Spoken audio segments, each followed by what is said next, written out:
Journée de la femme, 300 Toulousaines dans les rues pour réclamer l'équité. La mobilisation des salariés d'Air Méditerranée, 24e édition de Ciné Latino à partir du 23 mars.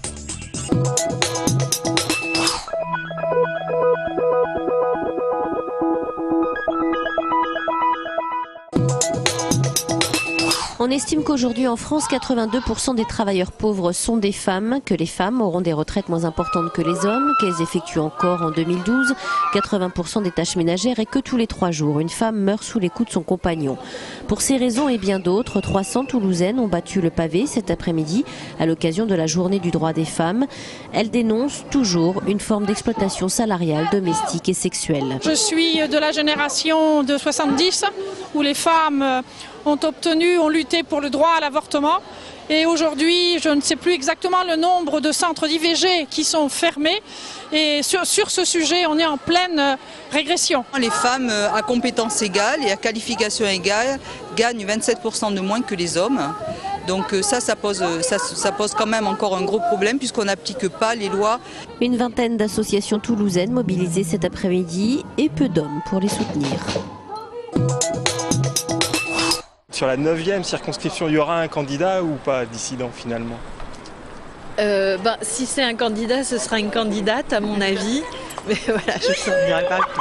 Même si elle n'en dira pas plus devant les caméras, Virginie Wadek croit encore à une candidature féminine sur la 9e circonscription. Une enquête embarrasse le PS et pourrait créer quelques rebondissements. Christophe Borgel vient d'être soupçonné d'avoir bénéficié de rémunération de complaisance auprès d'une société de conseil en immobilier. En attendant, Virginie Wadek défend le programme de François Hollande en matière d'égalité homme-femme. Les grandes propositions, c'est sur l'application réelle de la parité, sur la réouverture des centres d'IVG. Vous savez qu'aujourd'hui, il y a eu énormément de centres d'IVG d'avortement qui ont été fermés pour des raisons économiques parce que c'est un acte qui ne rapporte pas. Donc les femmes sont privées aujourd'hui en France de leur droit à l'IVG. C'est aussi de travailler sur l'égalité salariale entre les femmes et les hommes. Les salaires seraient ainsi augmentés de 15 à 27%. S'il est élu, François Hollande prévoit de créer un ministère d'État de l'égalité homme-femme.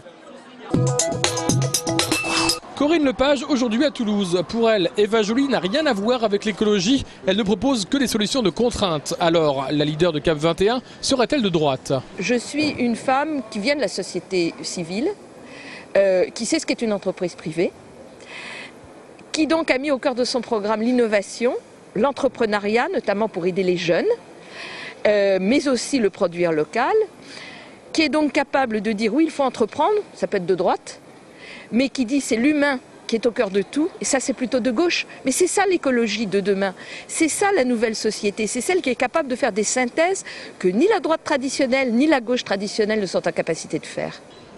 Lutter contre le cancer, l'obésité, la dégénérescence, voici certains points de son projet. Et pour vaincre le chômage, rien ne sert de baisser les charges, il faut créer des emplois dans les secteurs innovants. Elle rencontrait ce jour justement des entrepreneurs dans le domaine du développement durable, sensibles à son projet.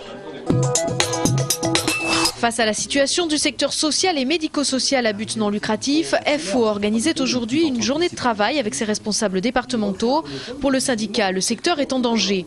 Il faut que les associations proposent aux ARS, les agences régionales de santé, des programmes, des objectifs, des budgets, et se mettent en définitive sur un marché concurrentiel. Dans le secteur, la branche de l'aide à domicile est désormais régie par une convention collective unique, ce vers quoi pourrait également tendre la branche associative sanitaire et sociale, avec un potentiel rapprochement de la convention 51 et de la convention 66. Quand on regroupe des conventions, c'est ce qui s'est passé dans le maintien à domicile, on arrive de suite sur des situations planchées. Dans ce cas de figure, 1 plus 1, ça égale jamais 2, c'est souvent 1. Entre rentabilité et économie, FO rappelle que le secteur concerné touche un public de plus en plus nombreux.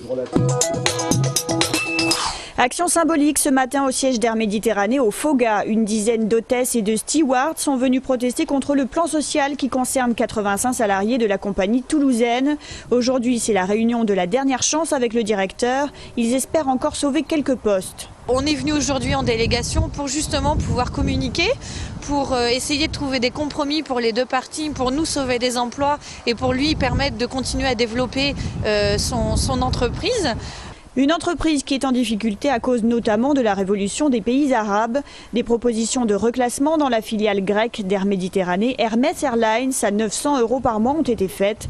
Les salariés craignent l'effet boule de neige de cette délocalisation. À terme, soit on sera totalement remplacé par du personnel grec, soit on aura toute notre flotte qui sera immatriculée en Grèce et donc, a fortiori, du personnel grec à bord.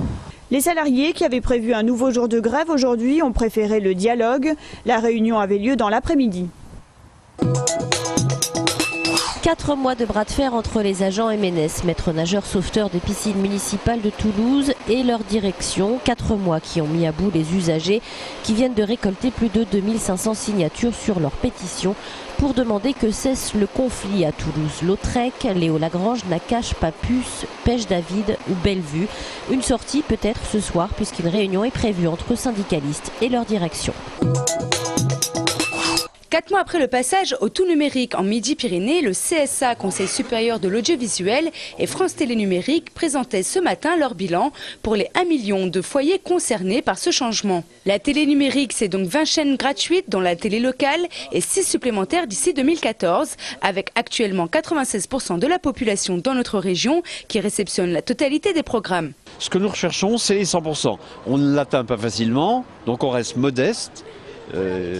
Mais on est confiant pour la suite parce que derrière nous, le Conseil supérieur de l'audiovisuel et l'Agence nationale des fréquences vont prendre le relais sur le même numéro de centre d'appel. Le gros bénéfice de l'opération, c'est que la couverture de la haute définition en Midi-Pyrénées passait de 64% à plus de 95% également. Pour les téléspectateurs qui rencontrent encore des problèmes de réception, le fonds d'aide est toujours possible jusqu'au 8 mai 2012, attribué sans condition de ressources allant jusqu'à 250 €. Et pour ceux qui ne captent pas encore Télé Toulouse, vérifiez l'orientation de vos antennes qui devraient être dirigées vers l'émetteur La Filaire au nord-est de la ville. 28 rames de métro font actuellement l'objet d'une rénovation afin de prolonger leur durée de vie de 10 ans. Capacité voyageurs étendue et homogénéisation du design font partie du chantier.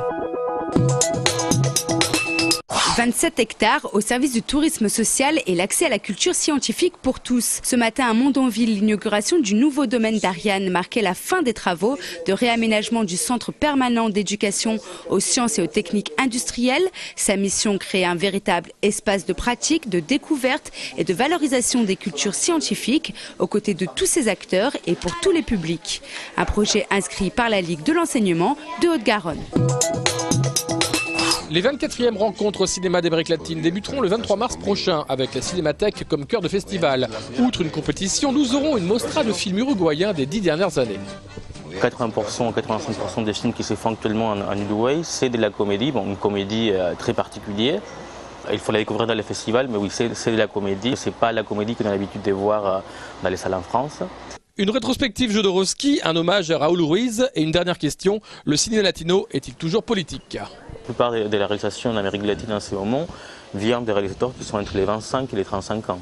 Donc il y a tout un renouveau, c'est un cinéma très jeune, donc très frais, et donc avec une façon différente peut-être d'aborder la politique de ce qu'on avait vu dans les années 70 ou 80, quand la plupart des intellectuels et cinéastes en Amérique latine, c'était plutôt des gens qui avaient une cinquantaine d'années ou 60 ans. Donc là, c'est une autre façon en fait d'aborder la politique.